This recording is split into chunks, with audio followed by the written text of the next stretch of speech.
okay, we need to take a little bit of a break because my filming equipment was like, why are we talking so long?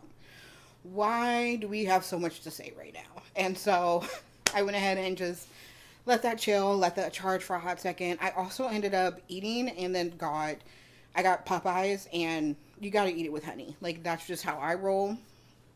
And so I ended up getting the honey on my shirt and needed to wipe it off. So here we are. Here we are, take two. So I had sent that message because I just like wanted my power back. He responded. I was feeling good, feeling great. The next morning I get up, I go to work. I'm good. Get a message from him. How was your night? Cool. Now I'm in your head because, like I said, like now you've messed with my heart, my head. I'm gonna mess with you. And I was like, it's a great night. Didn't do nothing. It was a great night. He's like, it's good to know. Do you want to get together later? No, no, I don't. I'm good. We should like get together. No, I'm good. I'm fine. Like, we don't need to get together. Well, and starts going into all of this about how he feels we had a great relationship, how he's thought about me a lot lately, how he's missed me, how he thinks we could really make this work, like all the things. I'm like, okay, yep, whatever. Like, I'm not like interested. I'm playing like I'm not interested because obviously my emotions were real. I was in love. You broke my heart. Like, yeah.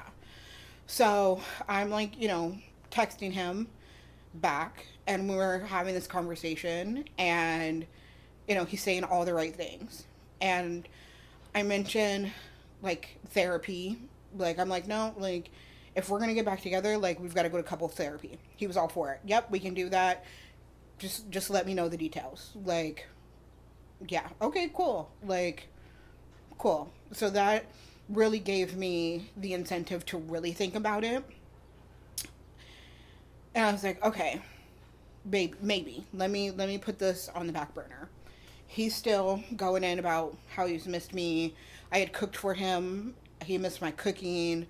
Um, like he missed me and he wanted us to try it again, and maybe we gave up too soon, and like all the right things, right? So now I'm like torn by the end of this conversation a little bit because I had missed him too. And so this was the week before Thanksgiving. So I was good. I did, I don't know what, 6 weeks, 7 weeks. Not good, but I was moving in the right direction. And then I went back. I stopped texting him like later that night. He had texted me like a couple other times. He wanted to get together. This is all during like the week of Thanksgiving. He wanted to get together. He wanted to meet up, like all the things. And I wanted to as well.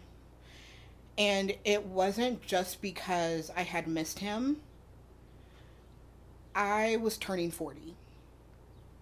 And nothing in my life at 40 looked like I thought it would look. Not one thing. Not financially, not spiritually, not career-wise, not romantically. I didn't have a family. I wasn't married. All of the things. Like everything that I thought,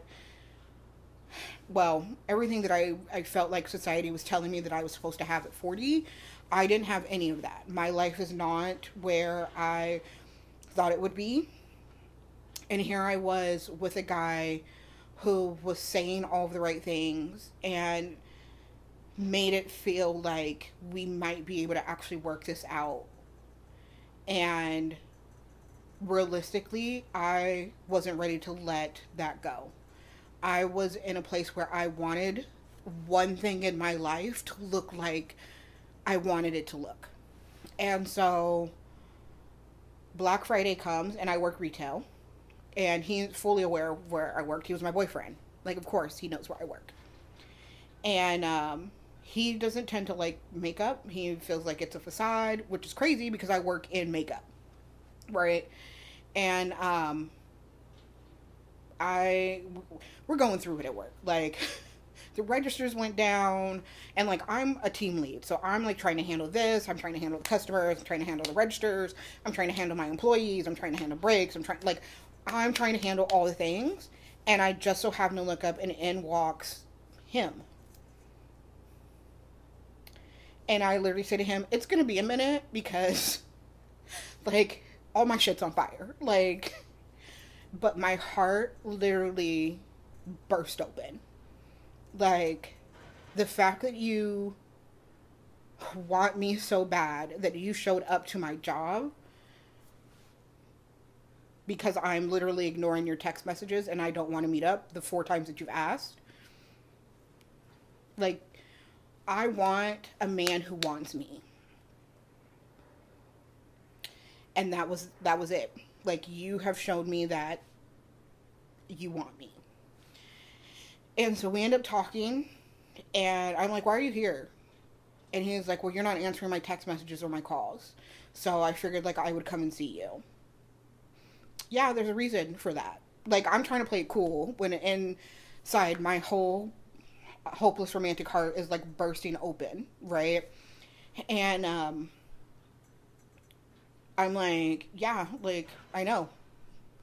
So, like, when are we gonna get together? Like, what's going on? Like, I have nothing to say to you right now. Like, I'm still trying to play this, like, so cool. Girl, let me tell you. Like, slap your friend. Because, yeah. So we sit there and we talk for a second. And, he leaves. And he tells me, like, he'll call me later. And I'm like, "Yep. Okay, like, whatever." And, I go through that night. And it was a rough shift for me because we had a couple of call-ins and it was Black Friday and just like all the things. So I ended up doing like a 7 to 4. I left because we had plans with my family to go to Disney on Ice, which has been like a tradition. My dad used to do it with me and my little sister when we were coming up, and now I do it with my sister and her kids. And it's also like my birthday weekend. Like Black Friday, I literally turned 40. And so it was just like, I went and did that. And then I had to go back to work and worked like an 8 to midnight because we had a call in. And I was like exhausted. Like, I'm old. I can't be doing these club hours. Like, it was time to go to sleep. Okay. Then I get a message in like the group chat that someone's not able to come in and open the next day, 7 a.m. So I'm up. I'm pretty sure I had on makeup and show up at my job at 7 a.m. because somebody's got to open. It was a long day. It was a very long day. But I made it through. I ended up leaving I think my original shift was like until 6. I left at like 3:30, 4. I didn't get a chance to take a lunch because, again, I am trying to put out all the fires. And there were just things going on, and Black Friday weekend, the sales were still going on, like all the things. And so I get home and I take a nap because I'm exhausted. And I wake up and there's messages from this guy. And I'm like, okay, you know what? I'm going to entertain this because, again, I'm now 40. Nothing in my life looks like I want it to look, and I don't want to be alone. I don't want to be alone tonight. There's not another way to say it. And so we talk. I end up going over there, and we cuddle and, do all the things. And we end up having this conversation where I'm kind of like asking him essentially like, okay, so like what's been going on? Like, where are you at dating wise? And he tells me that he tried to date a couple of people and like nothing really happened. Like, he wasn't interested in them. He told me that, like the woman who had showed up at his house, like that was no longer a thing. And I'm like, okay, so like what else? And he's like, I'm just really looking for just this relationship where my family and someone else's family, we get along, where we're really, really close, like me and my ex-girlfriend. and then tells me that his mom ran into his ex-girlfriend. Now, we've talked about his ex-girlfriend before because we've had that relationship talk. Like, you know, tell me, like, when's the last time you were in a relationship? What was that like? What happened? Blah, blah, blah. Right? At least I thought we had. Right. So, he tells me that his mom ran into her, that they hugged, that they were, you know, like, best friends. They cried, like, all the things. And I'm like, okay, cool. Now, this is a girlfriend he was with for 7 years, 8 years, somewhere around there. I can't remember. I think it's 8. And he was like in love with her, and you know, it just, they had spent so much time together that it ended up, they just found out that they really weren't a match, and then they just like fell out of love. And I'm like, okay, like it happens, like whatever. So again, we're just like cuddling, we're kissing, we're, you know, doing the things that lovers do. So he is struggling. I'm good. He's struggling. And he's not able to perform the way that lovers need to perform. So we end up just cuddling and talking and chilling, and he is under the influence of both alcohol and weed. And I've never had an issue with alcohol or other substances within reason, like that particular substance. And I even did it, you know, like not that night, but like when my grandma passed, like I was like, you know, going through it, and I needed to go ahead and pull some out. And so I had, you know, I wasn't going to criticize him for that. Sometimes you're just in that space, right? And you just want to relax and you just want to chill, and no beef, no judgment. So, he was like, well, do you want to stay the night? And I was like, well, no, like, I need my CPAP machine, because I had stayed the night previously. I snore. I know I snore, but I guess it was just like too much for him. And then in the meantime, in between time when we were broken up, I had gotten a sleep study. I had gotten my CPAP machine, like all the things. So I was like, no, like in order for me, like really to get the best sleep, like I need my machine. So I ended up leaving. I came home. I, you know, chilled. Like we were good. A few days passed, with us, of course, being in contact. And I'm like, I'd really like for us to just like have a conversation. So I go over there on a Wednesday. I think it was like literally that Wednesday after. So like, I don't know, December 2nd, something like that, 3rd. And try and have this conversation with him about what are we doing, where we're at, those kind of things. And essentially it turned into, I mentioned that I, you know, had talked to my friends, and like, you know, for me to get advice. My bad. Like, my bad. And there were some things that, you know, concerned them. And you didn't stick up for your man. And I'm trying to figure out what's the best option for me. Like, this has nothing to do with you. You let them think what they want about me.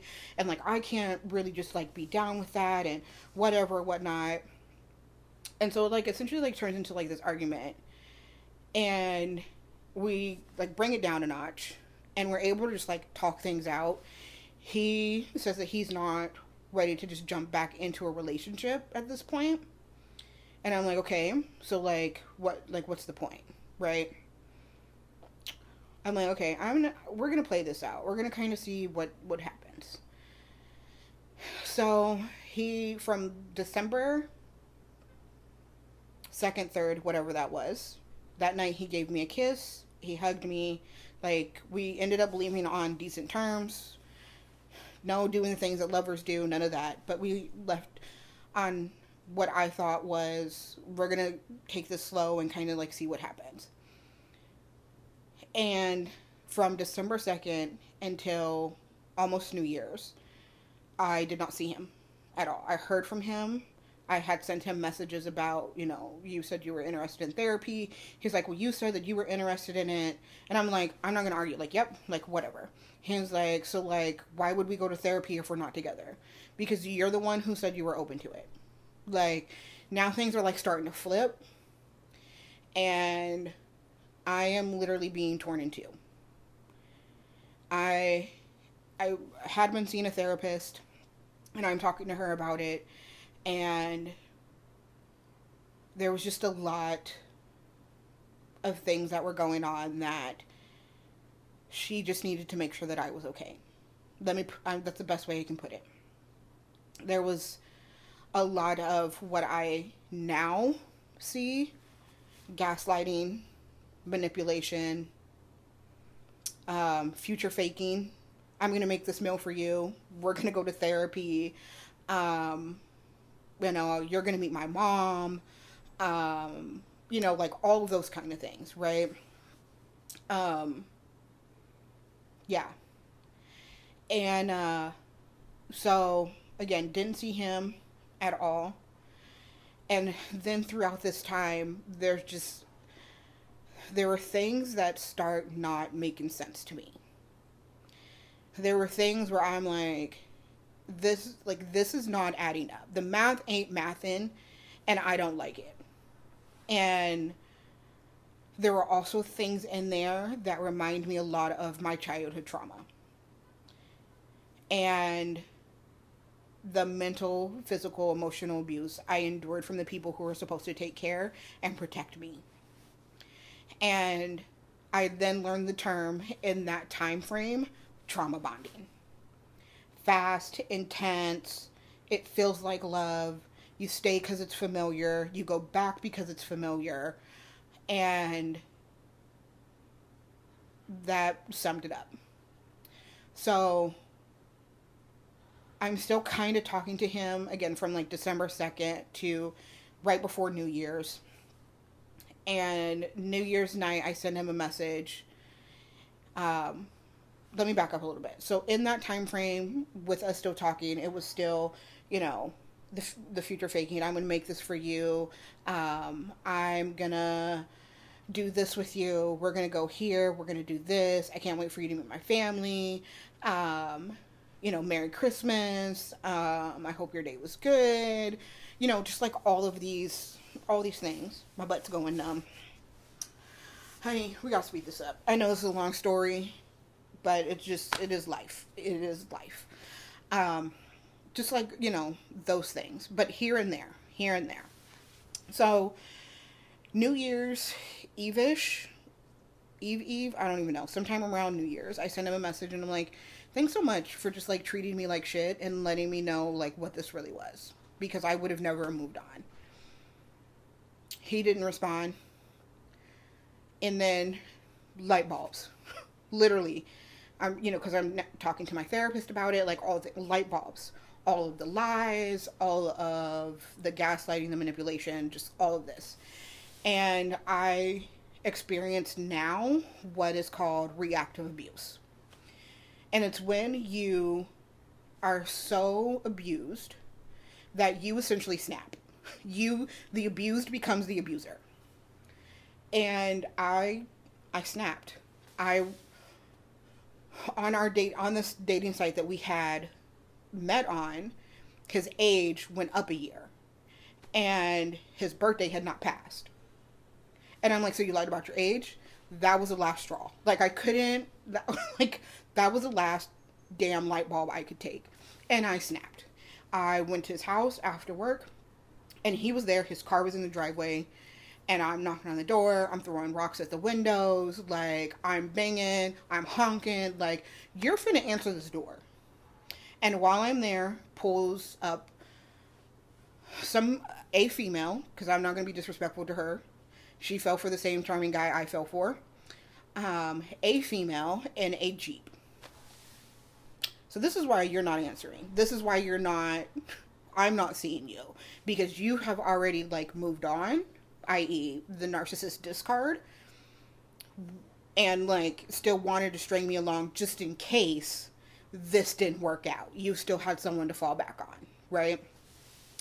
So I'm, like, acting a fool. And he messages me, the cops are on their way. I'm like, I don't know what you're talking about. What are you talking about? Like, he's like, you're near my house. You're by my house. Why are you here? I'm not there. I don't know what you're talking about. You're lying. I just saw you pull the ring camera across the street. Saw you pull away.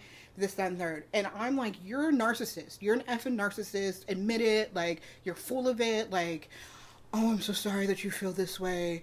I'm sorry that that's what you are feeling. And if you feel that way, then why are you talking to me? Because you need to admit like who you are. So I like roll away. I come back. He's left. The girl came back one time, and so he met her up somewhere and like whatever, told her whatever lie he told her. In the text messages, he's calling me crazy. He's calling the cops, like all these things, right? And I'm just like, you're a narcissist. Just admit it. Just admit it. Like, you don't care about people. What happened to you? I messed with a narcissist. That's what happened to me. Like, what do you want me to say? So he's like, I'm calling the cops. I'm like, okay, call them.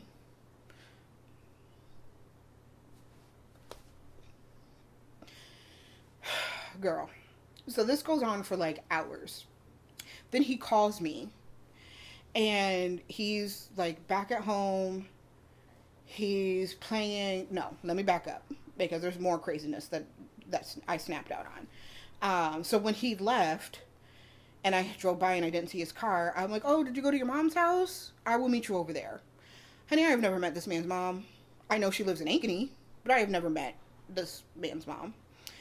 Um, but I sure did play the card. Yep. Um, I'm on my way. Give her a hug for me. Um, like all the things.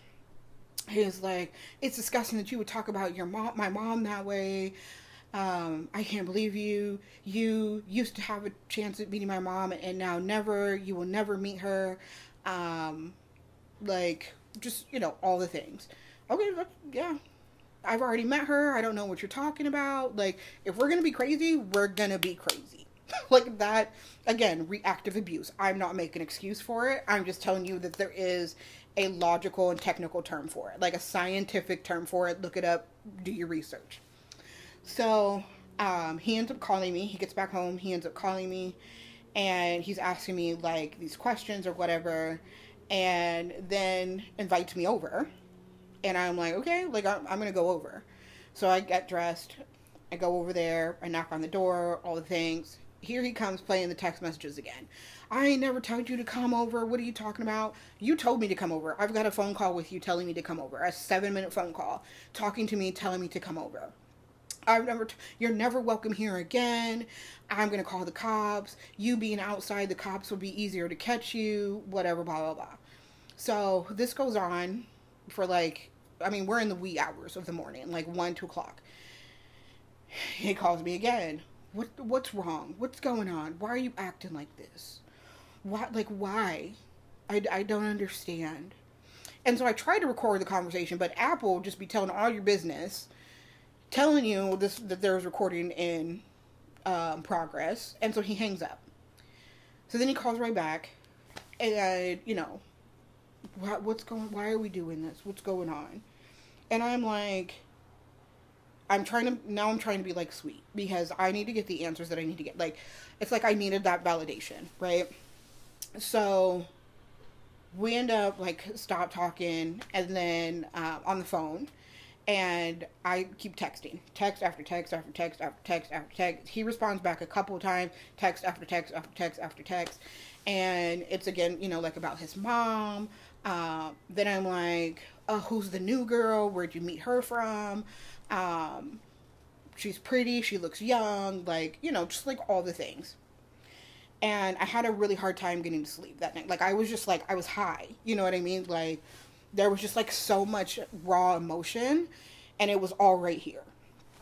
And so the next day, I did end up eventually falling asleep at like 6 in the morning. I called into work because I couldn't function.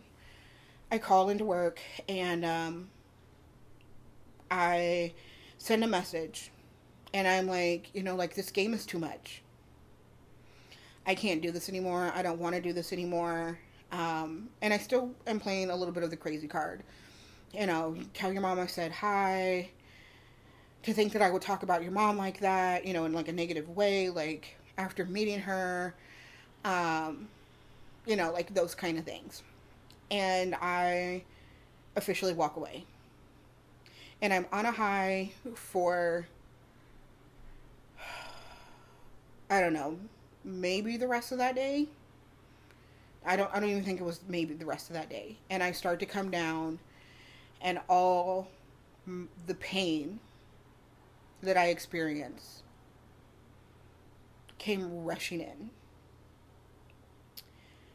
All of my abandonment I've ever experienced, all my self doubt of never being good enough, all of my fear of being alone, of 40, of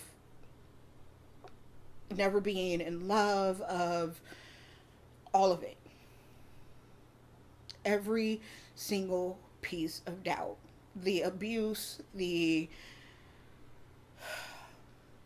not just like from him,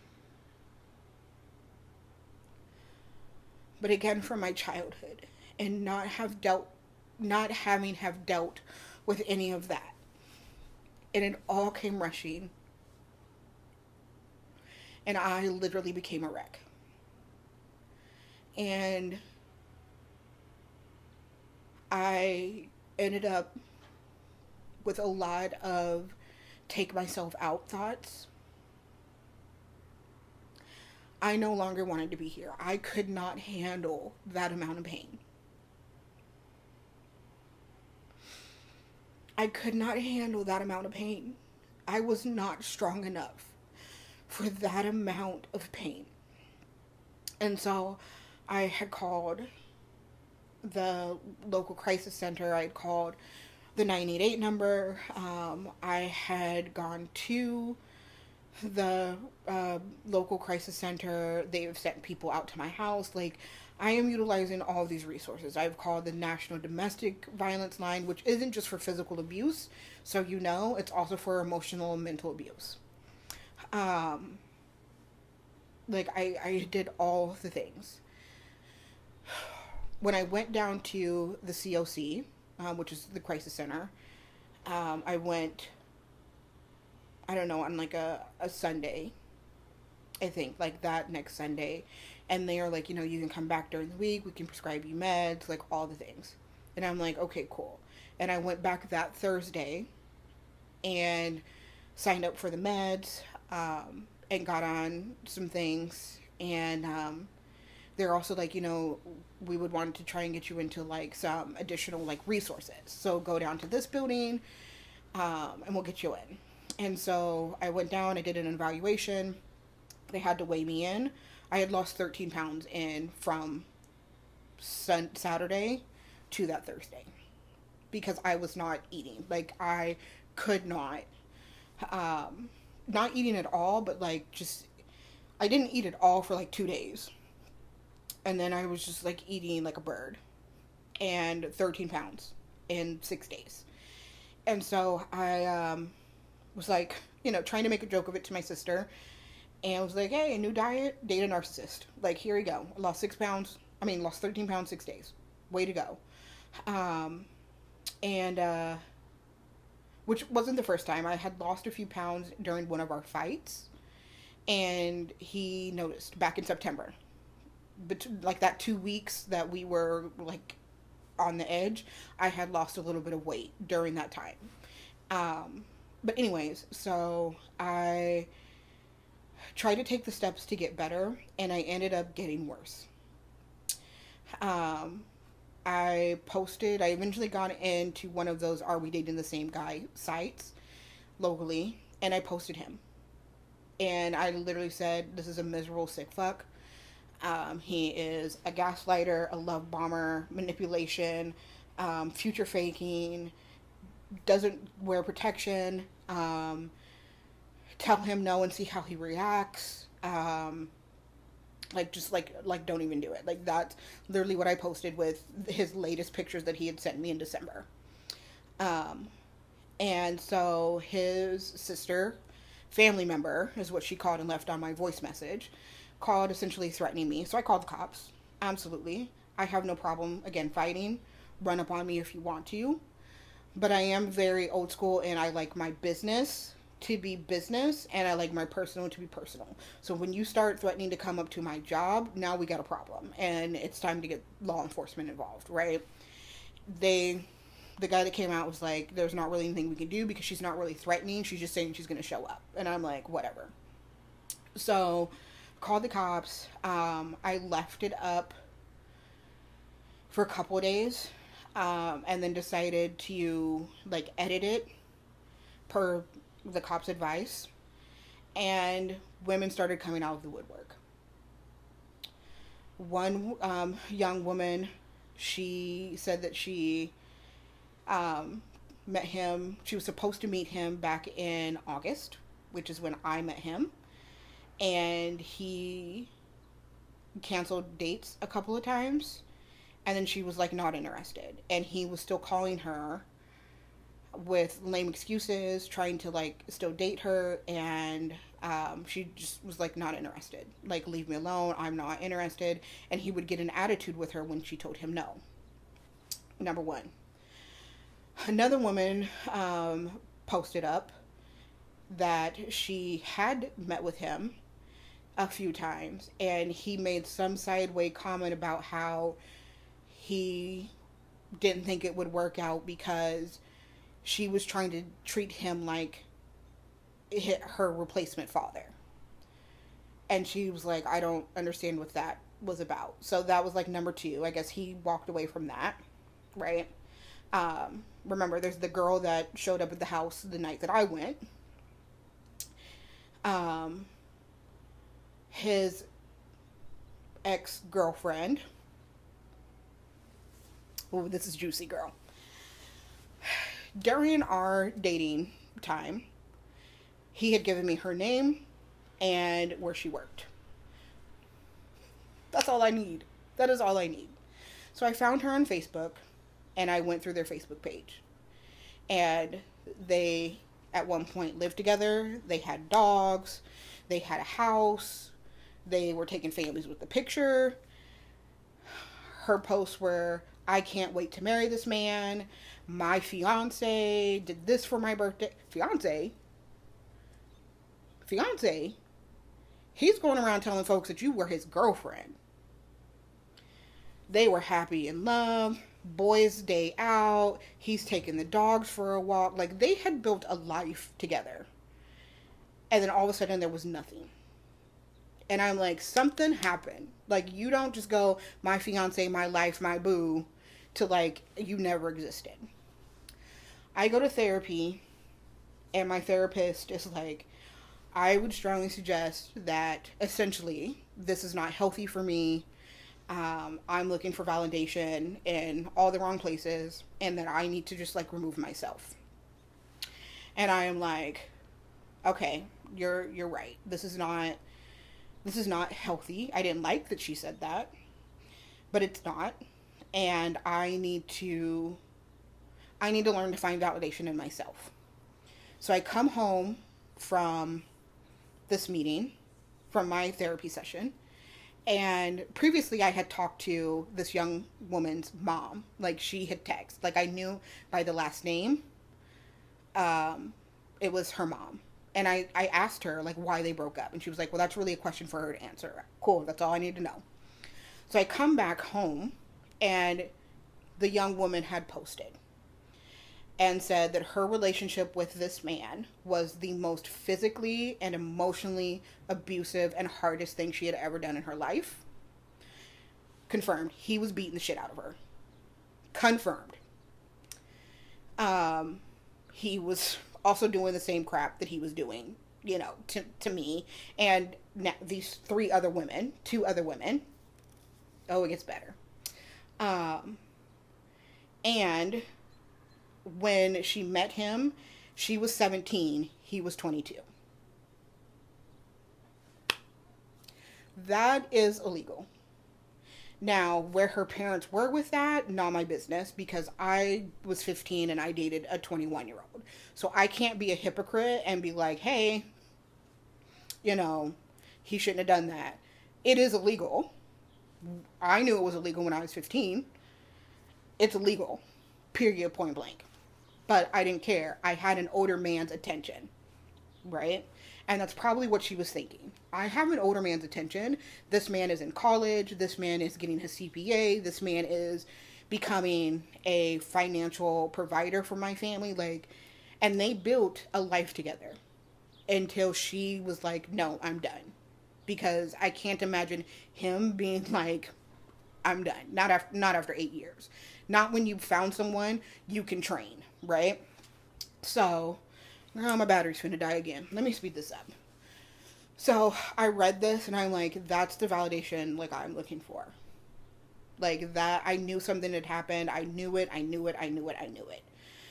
So I end up erasing the comments, like the post that I had made.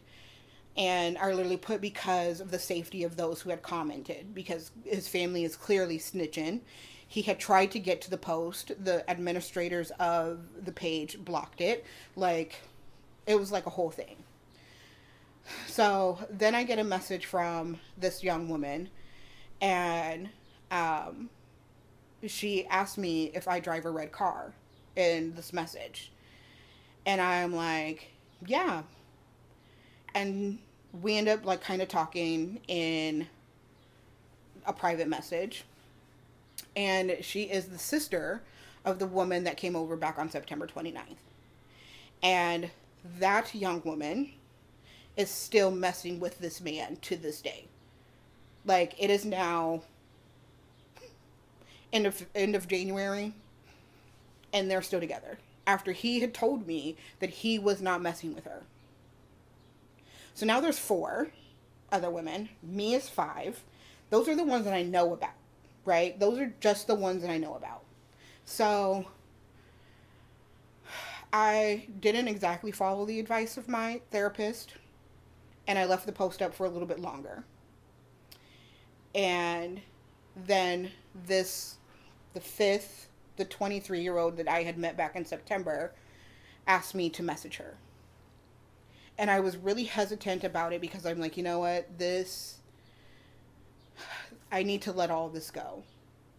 But my gut said, do it. And so I messaged her, and she begins to tell me about her relationship with this man. And I am like, sis, leave him alone. Let him go. It's not worth it. Like, it's not. And there was a part of me that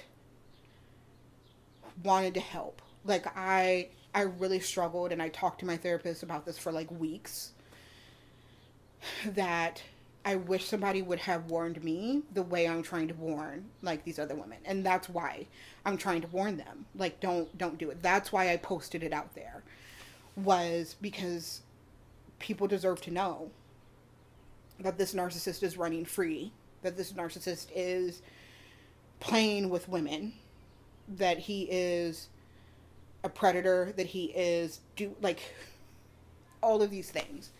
I wish someone would have warned me. And so I end up in this conversation with this young woman, and there's an 11-year difference, which is very on par with 17 and 22, because the younger you are, the easier you are to train, right? The easier you are to control. I'm 40, you're not finna talk to me any old kind of way. I'm 40, you're not finna, no, we're not doing that. And she tells me this relationship, and I don't really go into any details about my relationship with him. And it really is 2 different people that we were with. Like, it's the same person. You get my drift? We both knew who this person was. I had the nice, sweet, considerate, never called me out of my name, never raised a hand to me, like nothing. Like, not, we had our arguments. There was gaslighting, there was manipulation, but it was never like their relationship. It is violent. It is a lot of sideways talk. As previously mentioned, to me, he called her ghetto. He's called her out of her name to her face. He's made sideways racist comments to her. Like, I never experienced that. And I literally start like breaking down, and I'm crying because I was going through this phase, and I even still am, of God, where were you? Where were you? You just let me walk through this when you could have protected and stopped it. And yet here you were this whole time protecting me. Like, this man put on the facade of everything I had ever prayed for. And I fell for it. But I fell for what I prayed for, not for something I didn't. And I was like, damn, God, you like really were there. And so we stopped talking that night, me and this young woman. And then I followed up with her a week later, and I recommended a book that I was reading to her and told her to get it. Like, it sounded good. She said that she was focusing on her music, and like she hadn't really been talking to this guy. And I was like, okay, like, good for you, but you, like, it's got to be cold turkey. You can't ease your way out of this. And I already knew from that first conversation, that audible voice that I had that told me he was a narcissist told me that she was not leaving. And that broke my heart for her. That broke my heart for her. But I couldn't help but to try. I couldn't help but to want to reach out and be like, girl, sis, as a black woman, to a black woman, you deserve so much better than this. And she had disclosed to me that she had always been in abusive relationships. She disclosed to me that, well, her sister disclosed to me that she knows that this man is a narcissist. She's called him that to his face, like, all of the things. And yet she is still with him. So week 3 comes, and I went to go reach out to this young woman and just saying, like, I'm moving on with, like, my healing journey. I hope that you got the book. If you need anything, like, I'm here. And she doesn't respond. And so I email her sister, message. This is all through Facebook Messenger. And I literally tell her the same thing. And so she starts talking to me about, well, this man saying he ain't talked to you since September, this, that, and the third. When did you guys start talking? Whatever or whatnot, right? And so I give her the information. So then she's like, well, my sister really wants for you to, like, send receipts. Do you have proof? I said, I absolutely have proof. But I'd really like it if she, you know, woman to woman, would message me. So she messages me like that. So I know that they're together. I'm not sure why she doesn't want to talk to me. But again, I already knew that she wasn't leaving this man. Like, I already knew. So she's like, can you send receipts so that I can break this bond? I said, sure, I have no problem sending the receipts, but no, he's going to sweet talk his way into you. Sure enough, I send the things. I send all of the receipts, like, not all of them, but I send, like, the latest things, because you ain't talked to me since September 29th, yet you showed up to my job on Black Friday. You told me about your work meeting. I got that picture. You sent me your family Christmas picture, which was just, like, 2 weeks ago. Like, I was just at your house, you know, whatever, whatnot. So I send that over, and on one of them I actually didn't have him saved in my phone any longer, and I just had his telephone number. So I also mentioned to her how we met, and she was just like, please stop talking to me. Like, and I was like, cool. I messaged her sister, and I said, you know, this young woman no longer wants to talk to me. Good luck with everything. I told her how we met. Good luck with everything. So I get another message from the young woman, and it says, I really appreciate everything, but I got one more question. Did you meet his mom? And I said, no, I've never met his mom, but I played the crazy card like I did, because reactive abuse, right? And she was like, okay, thanks. I'm like, good luck with everything. Like, I'm moving on with my healing journey. Hope you get the book. If you need me, like, I'm here, whatever, whatnot. And so I let it go. I'm done, like, whatever. I wake up hours later, and I've got a message from this young woman. And as I suspected, the message confirms that she's not leaving him. But it says something like this: thank you for everything that you've done. Me and this young man have decided that we are going to be exclusive, that we're going to be together because we've not been together. I have access to all of his accounts and his 3 phones. He is taking me to meet his mom this weekend. Again, I thank you for I something about her being in love, and like if this is what it takes for her to understand that, for her to learn the hard way, then so be it. Thank you for everything. Cool. My heart breaks for her. But not only does it break for her, it breaks for me because I wanted better for her. But you can't want better if they don't want better, right? But I'm still learning that. I'm still learning that because I it hurt me. Sister to sister, like that really hurt me, that she thought that that is what she deserved. And honestly, there was probably a part of me that I saw in her because I also thought that that's what I deserved.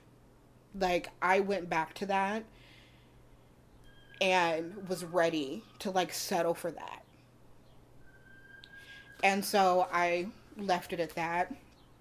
So I eventually ended up deleting the Facebook post that I had, edited a few times, and getting off of Facebook completely.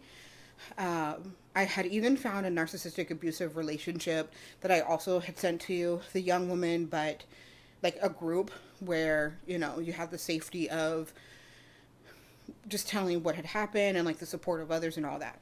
So anyways, before I had did that, deleted my Facebook page, I got onto the Are We Dating the Same Guy site, and there was a post on there anonymously.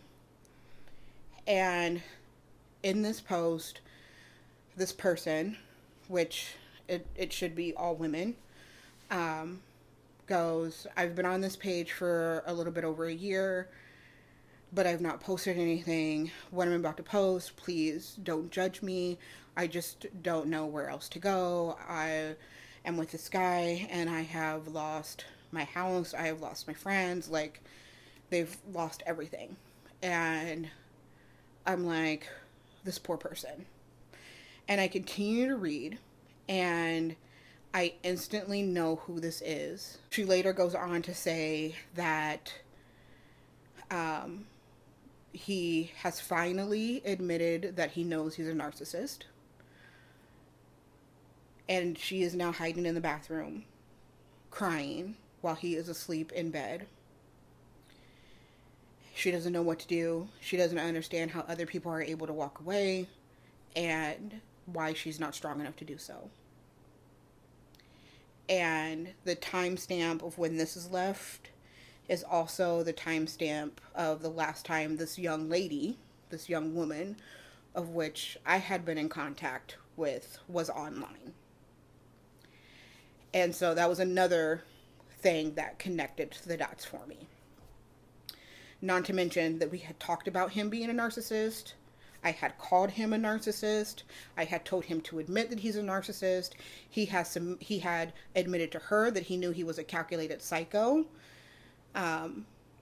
So like, all the pieces were definitely falling together in that. And on this post were so many other women telling her it's a trauma bond. It's a trauma bond. You've got to break it. The same thing that I was saying to her. And again, she chose not to. And there have been times when I've looked at that and that it stung. It has really stung because it played into that part of me not being good enough. I have gone on and I've gotten myself in a much better place. I have not heard from him. I don't plan on hearing from him. The cops told him never to contact me again. I've gotten some telephone calls from strange numbers that I've not answered because, as we know, he's got 3 phones, at least. That's what he told her, was 3. But I've not seen him. I've not talked to him. I've not seen his family. I've not talked to his family. I don't want to. I've not seen her. I hope she's well. but the best I can do is pray for her. And honestly, the best I can do is pray for him.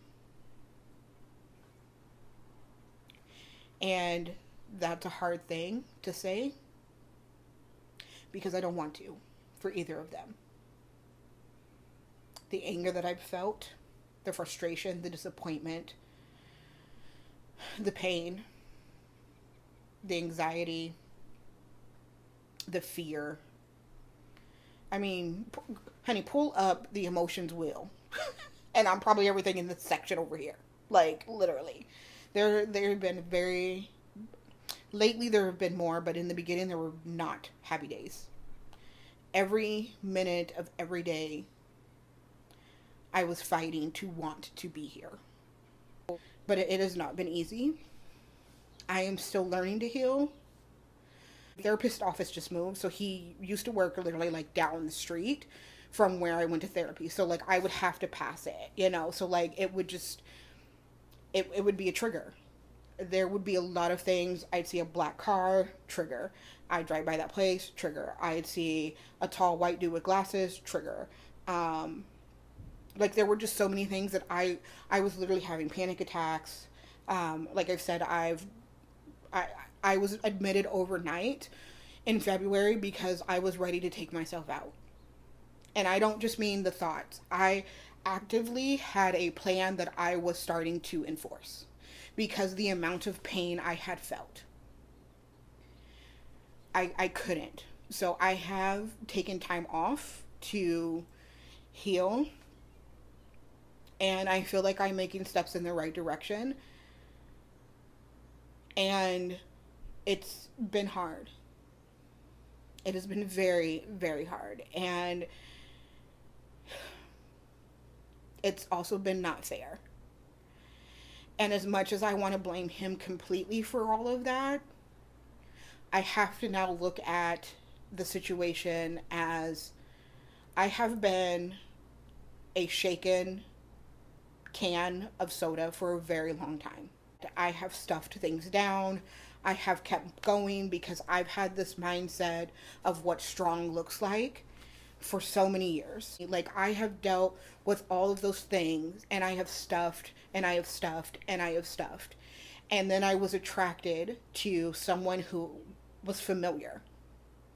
I became attracted to someone who was all of those things. Someone who would leave me. Someone who would make me feel like shit. Someone who I thought was going to be the best that I deserved. And that person came along and he unscrewed the top. And now all of my shit is everywhere. And that's literally how it has felt. And now I am trying to wipe it up. And it's not to stick it back in the bottle, but it's really to look at it in the rag and deal with it. Because I never want to go through this again. I can openly say with my mouth that that's not the relationship I want, but clearly subconsciously that is what I feel I deserve. And that is not okay. It's not okay. And so I am learning to heal, and I am unlearning a lot, and it has been hard, and it has been not fair. And there have been a lot of nights where I've cried. There have been a lot of nights where I've begged and pleaded and prayed. There has been a lot of therapy. There has been a lot. There's been a lot. And I know that I'm moving in the right direction. And I want you to know that if you've been in a narcissistic abusive relationship, that you're not alone. Him being the one that unscrews the top does not minimize his impact that he's had on my life and that relationship had on my life. I am learning to trust God, and that in itself is probably the hardest thing that I'm dealing with, to be honest, because it doesn't make sense. But here I am, and I'm on meds, and like I said, there's a lot of therapy, and I've had some good friends. And I'm not as triggered as I used to be. This doesn't mean I have it all figured out. This doesn't mean that I am cured and healed, because it's not that simple. Do I wish it was? I wish that I could just take a pill and be like, yep, I'm good. Let's date again. Let's go out. Let's do... Girl. I don't even want to think about a man. Like, I can't. Because I have to think about me. I did start getting into boxing. And I have always been unique, maybe, is the most positive way that I can say it, in regards to the balance of masculine and feminine. I've probably been more masculine because of that strong version, right? That strong, this is what strong looks like. This is what, whatever. And I have taken up boxing, which I did not think would be a place that I would find myself. I've always wanted to try kickboxing. I went to a class and I loved it. But I don't actually go to the kickboxing class. I go to the boxing class. And it is the one place where I have felt that I could actually beat this thing.